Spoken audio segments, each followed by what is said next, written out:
நீங்கள்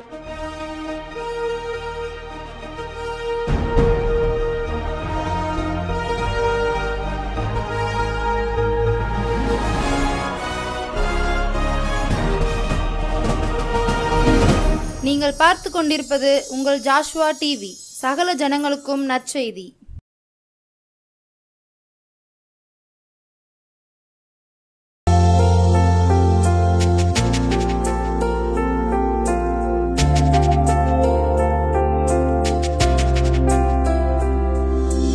ஆண்டவராகிய இயேசு கிறிஸ்துவின் ஈடு இணையற்ற பரிசுத்த நாமத்தினாலே உங்கள் யாவருக்கும் அன்பான வாழ்த்துக்களை கூறிக்கொள்கிறேன். இருந்தவாறு தலைகளை தாழ்த்தி தேவ சமூகத்தில் நாம் செபிப்போம். நேசிக்கிற நல்ல ஆண்டவரே, இந்த நல்ல வேளையிலும் கூட உடைய நல்ல சமூகத்தில் உடைய நல்ல பொற்பாதத்தில் நாங்கள் வந்திருக்கிறோம் ஐயா. எங்களை விட்டு எடுபடாத நல்ல பங்கே, அந்த நல்ல பங்கை நாங்கள் உறுதியாய் பற்றி கொள்வதற்கு கர்த்தர் எங்களை வழிநடத்த வேண்டும் என்று செபிக்கிறோம்ப்பா. இந்த நல்ல வேளையிலும் கூட ஏசப்பா, நீங்கள் எங்கள் கூட பேசுங்க ஆண்டவரே. உடைய சத்தம் எங்களை சரிப்படுத்த வேண்டும் என்று செபிக்கிறோம், சீர்படுத்த வேண்டும் என்று செபிக்கிறோம், செம்மைப்படுத்த வேண்டும் என்று செபிக்கிறோம். இயேசுவின் நாமத்தில் பிதாவே, ஆமென். ஒரு சிறிய பாடலை பாடிவிட்டு கர்த்தருடைய வார்த்தைக்கு நேராக நாம் கடந்து செல்வோமா? நெருக்கத்திலே உம்மை அழைத்தேன், நெருங்கி உதவி எனக்களித்தீ. நெருக்கத்திலே உம்மை அழைத்தேன், நெருங்கி உதவி எனக்களித்தீ. திசை கெட்டெங்கும் அலைந்திடாமல் தீவிரம் வந்தென்னை தாங்குகிறே. திசை கெட்டெங்கும் அலைந்திடாமல் தீவிரம் வந்தென்னை தாங்குகிறே. உம்பாதம் பணிந்தேன் என்னாலும் துதியே, உம்மை அன்றி யாரை பாடுவேன். ஏசையா உந்தன் அன்பு உள்ளம் பொங்குதே, ஏசையா உந்தன் அன்பு உள்ளம் பொங்குதே. நாம் அப்படியே இந்த நாளிலும் கூட ஜாஷ்வா டிவி நேயர்கள் யாவருக்கும் இயேசு கிறிஸ்துவின் இனிதான நாமத்தினாலே, அன்பான நாமத்தினாலே வாழ்த்துதலையும் வணக்கத்தையும் கூறிக்கொள்ளுகிறேன். நீங்கள் சுகமாயிருப்பீர்கள். நீங்கள் தேவ தயவோடும் தேவ ஒத்தாசையோடும் இந்த உலகத்தை ஜெயிக்கிறவர்களாய் தேவன் உங்களை உருவாக்கி கொண்டிருக்கிறார் என்று கர்த்தராகிய இயேசுவின் நாமத்தினாலே நான் நம்பிக்கையாயிருக்கிறேன். ஆண்டவர் உங்களை அதிகமாய் இப்பொழுது இருப்பதை பார்க்கிலும் இன்னும் 1000 மடங்கு உங்களை ஆசீர்வதித்து பெருக பண்ணுவாராக. அவருடைய வசனத்திலும் அவருடைய சத்துவத்திலும் மாத்திரம் நீங்கள் நிலைத்திருங்கள். தேவ கிருபை உங்களோடு இருப்பதாக.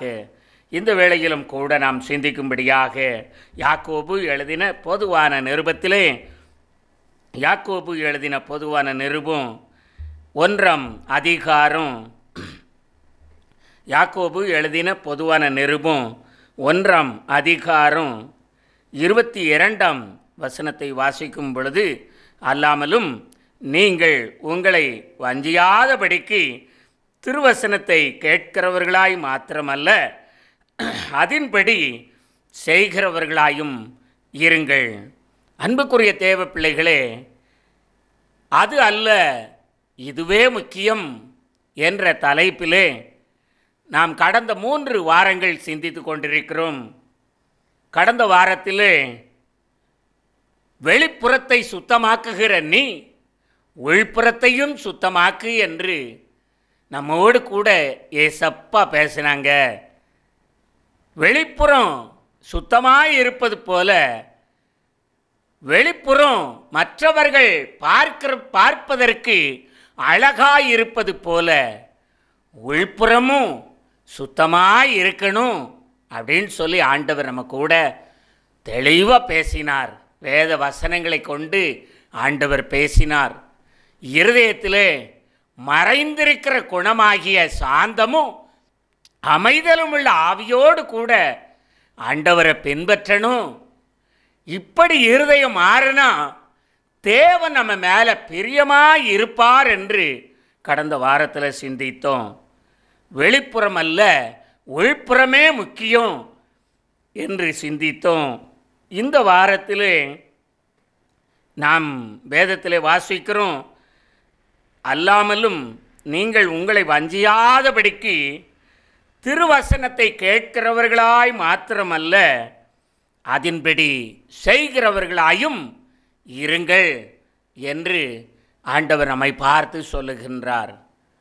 அது அல்ல, இதுவே முக்கியம். எது முக்கியம்? வசனத்தை கேட்பது மாத்திரமல்ல, அதன்படி செய்ய வேண்டும் என்று ஆண்டவர் ஆசைப்படுகிறார். ஆண்டவர் அதைத்தான் பிரியப்படுகிறார். விளங்காத பகுதிகள் வேதாகமத்தில் அநேகம் இருக்கும். விளங்கினவைகளுக்கு நாம் கீழ்ப்படிவதுதான் தேவனுடைய சித்தமாயிருக்கிறது. விளங்காத கேள்விகளை அநேகர் கேட்பார்கள். அது அல்ல. விளங்கின பாடங்களுக்கு ஆண்டவர் சமூகத்தில் சாஷ்டாங்கமாய் வீழ்ந்து, இசப்பா எனக்கு கிருபை பாராட்டுங்க என்று தாழ்மையோடு யார் ஒருவர் கெஞ்சி பிரார்த்தனை செய்கிறார்களோ அவர்கள் மேலே ஆண்டவர் பிரியமாயிருக்கிறார். அதைத்தான் இங்கே நாம் பார்க்கின்றோம். அல்லாமலும் நீங்கள் உங்களை வஞ்சியாதபடிக்கு திருவசனத்தை கேட்கிறவர்களாய் மாத்திரமல்ல, அதன்படி செய்கிறவர்களாயும் இருங்கள். அன்புக்குரியவர்களே, வசனத்தை கேட்கிறோம், ஆலயத்துக்கு போகிறோம், ஆலயத்தில் ஆண்டவரை ஆராதனை செய்கிறோம், திருவசனம் பிரசங்கிக்கப்படுகிறது, திருவசனத்தை கேட்கிறோம். ஆனால் அதன்படி வாழ்க்கை நடத்துகிறோமா என்பது மிக கடினமாய் காணப்படுகிறது. அநேக நேரங்களில் அது இல்லை. அநேக நேரங்களில் அப்படி நாம் செய்யாமல் போகிறோம். வசனத்தை ஆண்டவர் தான் அனுப்புகிறார், இதை நாம் எல்லாரும் விசுவாசிக்கிறோம். ஆனால் அதன்படி செய்வதற்கு, அதன்படி வாழ்வதற்கு, அதன்படி நம்முடைய வாழ்க்கையை ஒப்பு கொடுப்பதற்கு நாம் தயாராக இல்லை. கேட்கிறவர்களாய் மட்டும் இருக்கிறோம். அதன்படி செய்வதற்கு, நம்முடைய இருதயத்தை சரிப்படுத்துவதற்கு, நம்ம குணங்களை மாற்றுவதற்கு, நம்மை அர்ப்பணிப்பதற்கு தயாராக இல்லை. நல்லா பிரசங்கம் பண்ணாங்க, நல்லா சாட்டடி அவளுக்கு கொடுத்தாங்க. அந்த பிரசங்கியாரை விட இந்த பிரசங்கியார் நல்லா பிரசங்கம் பண்ணாரு. அநேக நேரங்களில் இப்படிப்பட்ட கமாண்ட்ஸுகள் நாம் செய்கிறோம். ஆனால் அதெல்லாம் ஆண்டவர் எதிர்பார்க்கல பிரியமானவர்களே. அதை எதிர்பார்த்து ஆண்டவர் நம்ம கூட பேசவும் இல்லை பிரியமானவர்களே. அவர் விரும்புவதெல்லாம் கேட்கிறவர்களாய் மாத்திரமல்ல, அதன்படி செய்கிறவர்களாயும் இருங்கள். நீங்கள் சுவிசேஷ புத்தகத்திலே வாசித்து பார்க்கும் பொழுது, வசனத்தை விதைக்கிறவன் விதைக்க புறப்பட்டான். அது ஒரு இடம் பாதையிலே விழுகிறது, ஒரு இடம் கற்பாறை நிலத்திலே விழுகிறது, இன்னொரு இடம் முள்ளுள்ள இடத்திலே விழுகிறது, இன்னொரு இடம் நல்ல நிலத்தில் விழுகிறது. அன்புக்குரியவர்களே, நீங்கள் வேதத்தை அந்த வசனங்களை வாசித்து பார்த்தீங்கன்னா, அவர்களை பலன் கொடுக்காதபடிக்கு, வேத வசனம் கிரியை நடப்பிக்காதபடிக்கு அவர்கள் வாழ்க்கை முறைகள் மாறாமல் இருந்தபடியினால வசனம் கிரியை செய்யவில்லை. வசனம் கிரியை செய்யவில்லை. நல்ல நிலத்தில் விழுந்த விதைகள் 30ஆகவும் 60ஆகவும் 100ஆகவும் பலன் கொடுத்தது என்று வேதத்தில் வாசிக்கின்றோம். வசனத்தை எல்லாரும் கேட்கிறார்கள். இந்த வசனத்தின்படி வாழ வேண்டும் என்று தீர்மானிப்பது இல்லை. வசனம் என் வாழ்க்கையில் உண்டாகணும் அப்படிங்கிற எண்ணம் இல்லை. அன்புக்குரிய தேவ பிள்ளைகளை, ஒரு அருமையான பரிசுத்தவான் ஒருவர் சொல்லுவார்கள், ஆலயத்தில் ஆராதனை முடிந்தவுடன் யார் ஒருவர் வசனத்தின் துக்கத்தோடு காணப்படுகிறார்களோ அவர்கள் இருதயத்தில் வசனம் கிரியை செய்யும் என்று சொல்லுவா. அன்புக்குரிய தேவ பிள்ளைகளே, இன்றைக்கு ஆராதனை முடிந்தவுடன் வசனம் என்ன பிரசங்கிக்கப்பட்டது என்பதை நாம் மறந்து போகிறோம். அநேகரிடத்திலே நான் இந்த கேள்விகளை கேட்பது உண்டு, கேட்டிருக்கிறேன். என்ன தலைப்பில் பிரசங்கம் பண்ணாங்க அப்படின்னு சொல்லி கேட்டால் அவங்களுக்கு தெரியாது. ஏன்னா வசனத்தை கேட்டாங்க, அதை உள்வாங்கல. வசனத்தை கேட்டாங்க, காதால கேட்டாங்க, இருதயத்தால உணரல, இருதயத்துக்குள்ள சேர்த்து வைக்கல. அந்த வசனத்தை இருதயத்துக்குள்ள அந்த வசனம் போகல. இருதயத்திற்குள்ள வசனம் போனா அவங்க உள்ளத்துல ஒரு மனோ துக்கம் உண்டாயிருக்கும். அந்த துக்கம் என்ன சொல்லும் தெரியுமா?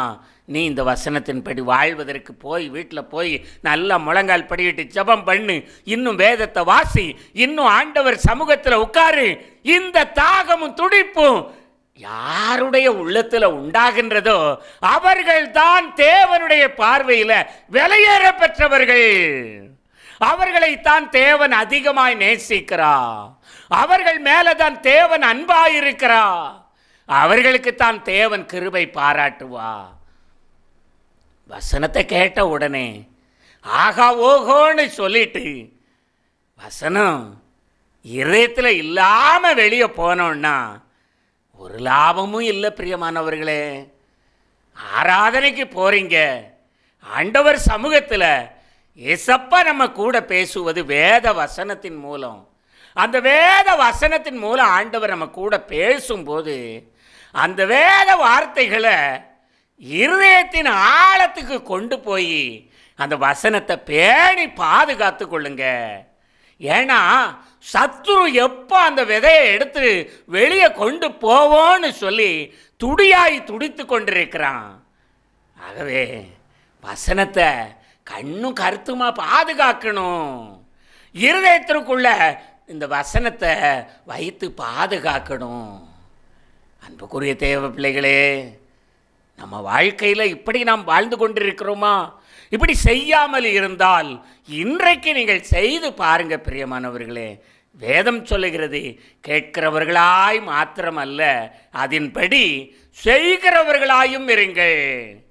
கேட்கிறவர்களாய் மாத்திரமல்ல, வசனத்தை உலகத்தில் எல்லா மனிதர்களும் கேட்கிறார்கள். நல்ல அழகான ஜோடிப்போடு கூட ஒருவர் பேசினால் நல்ல கைதட்டி சிரிக்கிறோம். ஒரு பரிசுத்தவான் இவ்வாறாக சொல்லுவார்கள், ஆலயத்தில் கைத்தட்டுவதும் வாழ்த்து சொல்வதும் தேவையில்லாத ஒன்று அப்படின்னு சொல்லுவாங்க. நீங்கள் வாழ்த்து சொல்ல வேண்டான்னு சொல்லலை. ஆண்டவர் சமூகத்தில் எவ்வளவு மன தாழ்மையாய் ஒரு வசன துக்கம் நம்மகிட்ட இருக்கணும். அந்த வசன துக்கம்தான் அந்த வசனம் நம்ம கூட பேசும். லௌகீக துக்கம் அல்ல, உலக துக்கம் அல்ல, வசனத்தின் ஆழத்தின் துக்கம். இந்த வசனத்தின்படி நான் வாழலையேங்கிற நொறுங்குண்ட இருதயம் நமக்கு இருக்கணும். அதைத்தான் ஆண்டவர் பார்க்கிறார். அதைத்தான் ஆண்டவர் பார்க்கிறார். இதைத்தான் ஆண்டவர் எதிர்பார்க்கிறார். அநேக மக்கள் மத்தியில் இப்படி சுபாவம் இல்லையே. இந்த வசனத்தை கேட்டுக்கொண்டிருக்கிற நீங்கள் மாறலாமே. ஆண்டவர் உங்களிடத்தில் தெளிவாக பேசி கொண்டிருக்கிறாரே. கேட்கிறவர்களாய் மாத்திரமல்ல அதன்படி செய்கிறவர்களாயும் இருங்கள். வசனத்தை வாசிக்கிறோம், வசனத்தை காதால கேட்குறோம், அப்படியே விட்டுட்டு போயிருந்தோம். இப்படியே வாழ்ந்தால் நம்முடைய வாழ்க்கையின் முடிவு என்னவாகும்? இப்படியே போனால் நம்முடைய வாழ்க்கையின் முடிவு என்ன ஆகும்? அன்புக்குரிய தேவ பிள்ளைகளே, ஆண்டவர் சொல்லுகிறார், வசனத்தை கேட்கிறவர்களாய் மாத்திரமல்ல அதன்படி செய்கிறவர்களாயும் இருங்கள் என்று ஆண்டவர் சொல்லுகிறார். லூக்கா எழுதின சுவிசேஷத்தில் லூக்கா எழுதின சுவிசேஷம் 6ஆம் அதிகாரம், லூக்கா எழுதின சுவிசேஷம் 6ஆம் அதிகாரத்திலே 46ஆம் வசனம் முதல், என்னை ஆண்டவரே ஆண்டவரே என்று நீங்கள் சொல்லியும் நான் சொல்லுகிறபடி நீங்கள் செய்யாமல் போகிறது என்ன? என்னிடத்தில் வந்து என் வார்த்தைகளை கேட்டு அவைகளின்படி செய்கிறவன் யாருக்கு ஒப்பாயிருக்கிறான் என்று உங்களுக்கு காண்பிப்பேன். ஆழமாய் தோண்டி கற்பாறையின் மேல் அஸ்திபாரம் போட்டு வீடு கட்டுகிற மனுஷனுக்கு ஒப்பாயிருக்கிறான். அன்புக்குரிய தேவ பிள்ளைகளே, வேதம் சொல்லுகிறது, நீ அதிக நேரம் நாம் ஜெபிக்கிறோம், ஆண்டவரே எனக்கு இறங்கும் என்று கூப்பிடுகிறோம். ஆனால் நான் சொல்லுகிறபடி செய்யாமல் போகிறது என்ன என்று ஆண்டவர் நம்மிடத்தில் கேள்வி கேட்கிறார். நீங்கள் ஜெபம் பண்ணுகிறீர்கள், சரிதான், நல்லதுதான். ஆனால் நான் சொல்லுகிறபடி உங்கள் வாழ்க்கை முறையை நடத்தாமல் இருக்கிறது என்ன என்று ஆண்டவர் கேட்கிறார். நான் சொல்லுகிறபடி உங்கள் வாழ்க்கை முறைகளை அமைத்து கொள்ளாமல் இருப்பது என்ன என்று ஆண்டவர் இன்றைக்கு நம்மை பார்த்து கேட்கிறார். நம்மிடத்தில் ஆண்டவர் எதிர்பார்க்கிறார். பிரியமானவர்களே, என் பிள்ளைகள் எல்லாம் என் வார்த்தையை அப்படியே கேட்கணும், என் பிள்ளைகள் எல்லாம் என் வசனத்தின்படி வாழணும், என் வசனத்தின்படி வாழணும். அதுதான் ஆண்டவருடைய ஏக்கம். நாம் நம்ம பிள்ளைகளுக்கு உபதேசம் சொல்லுகிறோம் இல்லையா? நீ இப்படி இருக்கணும்ப்பா, அப்படி இருக்கணும்ப்பா, நீ இப்படி வாழணும்ப்பா அப்படின்னு சொல்லியெல்லாம் நம்ம பிள்ளைகளுக்கு அநேக நேரங்களில் ஆலோசனை கொடுக்கிறோமே. அப்படி ஆலோசனை கொடுக்கும் பொழுது நம்ம பிள்ளை நம்ம ஆலோசனை கேட்காம போனா, அதன்படி செய்யாமல் போனால் நம்ம இருதயம் எவ்வளோ துக்கப்படுகிறது, நம்ம இருதயம் எவ்வளோ வேதனைப்படுத்துகிறது. அதே போல தான் ஏசப்பாவும், என் வார்த்தையை என் பிள்ளை கேட்கலையே, என் பிள்ளை என் வார்த்தையின்படி நடக்கலையேங்கிற துக்கம் அவருடைய இருதயத்தில் ஆழத்தில் பதிந்திருக்கிறது. ஆகவே அன்புக்குரிய தேவ பிள்ளைகளே, நாம் இன்றைக்கு ஆண்டவர் எதிர்பார்க்கிறபடி நம்மை ஒப்பு கொடுக்க அழைக்கப்படுகிறோம். அது அல்ல, இதுவே முக்கியம். எது முக்கியம்? கேட்கிறவர்களாய் மாத்திரமல்ல, செவியால் வார்த்தைகளை கேட்பது மாத்திரமல்ல, அந்த வசனத்தின்படி நான் வாழணும் அப்படிங்கிற தீர்மானம் முக்கியம். இந்த வசனத்தின்படி என் வாழ்க்கையை மாற்றணும் அப்படிங்கிற தீர்மானம் முக்கியம். அதுதான் ஆண்டவர் எதிர்பார்க்கிறார். இப்படிப்பட்டவர்களாய் வாழ்ந்தால் ஏசப்பா நம்ம மேலே பிரியமாயிருக்கிறார். அதைத்தான் இந்த வசனங்களில் நம்ம வாசிக்கிறோம். அவர்கள் எப்படிப்பட்டவர்களாக இருப்பாங்களாம்?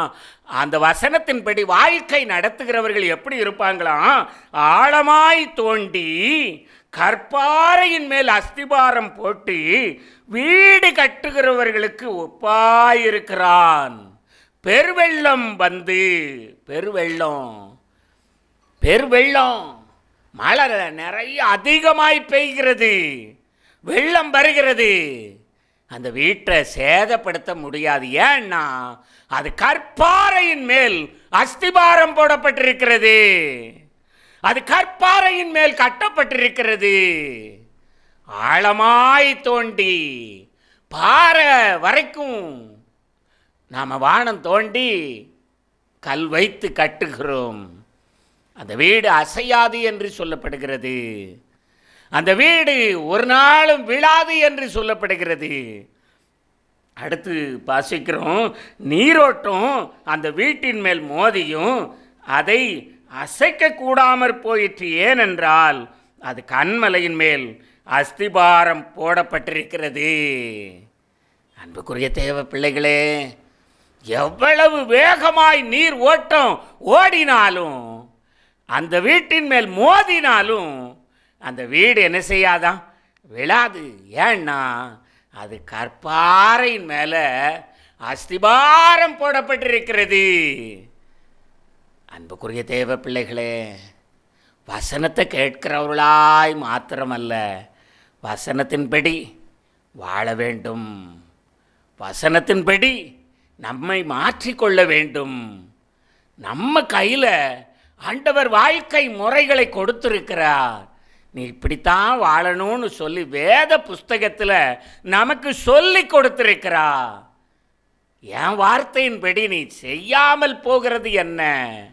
என் வார்த்தையின்படி நீ வாழணும். ஆண்டவர் அதைத்தான் விரும்புகிறா. நம்ம பிள்ளைகள் நம்ம வார்த்தையை கேட்கலன்னா நம்ம எவ்வளோ வேதனைப்படுகிறோம். எத்தனை ஊழியக்காரிடத்தில் போய் சொல்லுகிறோம், என் பிள்ளை என் கேட்க மாட்டேங்கையா, அவனுக்காக ஜெபம் பண்ணுங்க ஐயா அப்படின்னு சொல்லுகிறோமே. அதிகமாக அந்த பிள்ளைகளுக்காக உபவாசம் போட்டு கூட ஜெபம் பண்ணுகிறோமே. என் பிள்ளை என் பேச்சை கேட்க மாட்டேக்கு அப்படின்னு சொல்லி. அதே போல தான் ஆண்டவரும் சொல்லுகிறா, என் பிள்ளை என் சொல்லுக்கு கீழ்ப்படியலை, என் வார்த்தையை கேட்க மாட்டேக்கு, என் வார்த்தையை கேட்கு, அதன்படி நடக்க மாட்டேக்குன்னு சொல்லி ஆண்டவர் அங்கலாய்ப்போடு வந்திருக்கிறா. ஆண்டவர் வேதனையோடு வந்திருக்கிறா. ஆண்டவர் நம்ம மத்தியில் உலாவி கொண்டிருக்கிறார். அவர் சொல்லுகிறா, என் வார்த்தையின்படி செய், என் வார்த்தையின்படி செய், என் வார்த்தையின்படி செய்தால் உன் வாழ்க்கை ஆசீர்வதிக்கப்படும். என் வார்த்தையின்படி நட. அவருடைய வார்த்தை வேத புஸ்தகத்தில் இருக்கு. ஒவ்வொரு நாளும் வேத வசனத்தை வாசித்து அதற்கு கீழ்ப்படியணும். இதைத்தான் ஆண்டவர் விருப்பமாய் பார்க்கிறார். அதைத்தான் நாம் இன்றைக்கு சிந்திக்கின்றோம். கேட்கிறவர்களாய் மாத்திரமல்ல, அதன்படி செய்கிறவர்களாயும் இருங்கள். கேட்கிறவர்களாய் மாத்திரமல்ல, அதன்படி நாம் செய்யணும் அப்படின்னு சொல்லி ஆண்டவர் விருப்பப்படுகின்றார். அந்த விருப்பத்தை நாம் செய்து முடிக்கும் பொழுது கர்த்தர் நம்ம மேலே அன்பாய் இருப்பார். அங்கே யாக்கோபு எழுதின 1ஆம் அதிகாரத்தில் 22ஆம் வசனத்தில் நான் மறுபடியும் இந்த வசனத்தை வாசிக்க விருப்பமாயிருக்கின்றேன். அல்லாமலும் நீங்கள் உங்களை வஞ்சியாதபடிக்கு திருவசனத்தை கேட்கிறவர்களாய் மாத்திரமல்ல, அதன்படி செய்கிறவர்களாயும் இருங்கள். அதன்படி செய்கிறவர்களாயும் இருங்கள். என் அன்புக்குரிய தேவ பிள்ளைகளே, அது அல்ல, இதுவே முக்கியம். கேட்பது மட்டுமல்ல, செய்ய வேண்டும். அதுதான் முக்கியம். அதன்படி வாழ வேண்டும். அதன்படி நாம் மாற வேண்டும். இதுதான் ஆண்டவர் இன்றைக்கு நம்ம மேலே எதிர்பார்க்கின்ற எதிர்பார்ப்பு. அது அல்ல, இதுவே முக்கியம். என் அன்பு தேவ பிள்ளைகளே, உங்கள் வாழ்க்கையில் இந்த ஏசப்பா விரும்புகிறபடி உங்களை மாற்றிக்கொள்வதற்கு இன்றைக்கு நீங்கள் தீர்மானிப்பீங்களா? ஆண்டவர் நம்மை பார்த்து இன்றைக்கு வந்திருக்கிறா, உங்கள் அருகாமையில் நிற்கிறார். அவர் சொல்லுகிறார், நீங்கள் திருவசனத்தை கேட்கிறவளாய் மட்டுமல்ல, அதன்படி வாழ்க்கை நடத்துகிறவளாயிருங்கள். அதன்படி வாழுங்கள். அப்படி வாழும் பொழுது உங்களை பார்த்து அநேகர் ஆசீர்வதிக்கப்படுவாங்க. உங்களை பார்த்து தேவன் பிரியப்படுவா. உங்கள் மேலே ஆண்டவருடைய கிருபை இருக்கும். பிரியமானவர்களே, எந்த வசனத்தை வாசித்தாலும் அந்த வசனத்துக்கு கீழ்ப்படிங்க. அந்த வசனத்தின்படி வாழணுங்கிற தாகத்தோடு ஜெபம் பண்ணுங்க. இதுதான் தேவன் எதிர்பார்க்கிற பக்தியான வாழ்க்கை. இப்படி வாழும் பொழுது கர்த்தரமை ஆசீர்வதிப்பா. இருந்தவாறு ஏசப்பாட்ட வசனத்தின்படி கேட்கிறவர்களாய் மாத்திரம் அல்லப்பா, அதன்படி செய்வதற்கு நல்ல ஞானத்தையும் கிருபையும் எனக்கு தாங்கப்பான்னு சொல்லி தேவ சமூகத்தில் நம்ம ஒப்பு கொடுப்போமா? நீங்கள் வசனத்தின்படி வாழ்ந்தால் வியாதி போயிரும். பிரியமானவர்களே, நீங்கள் வசனத்தின்படி வாழ்ந்தால் பேய் ஓடும். பிரியமானவர்களே, நீங்கள் வசனத்தின்படி வாழ்ந்தால் உங்கள் வாழ்க்கையில் ஏசப்பா கூட இருப்பார்.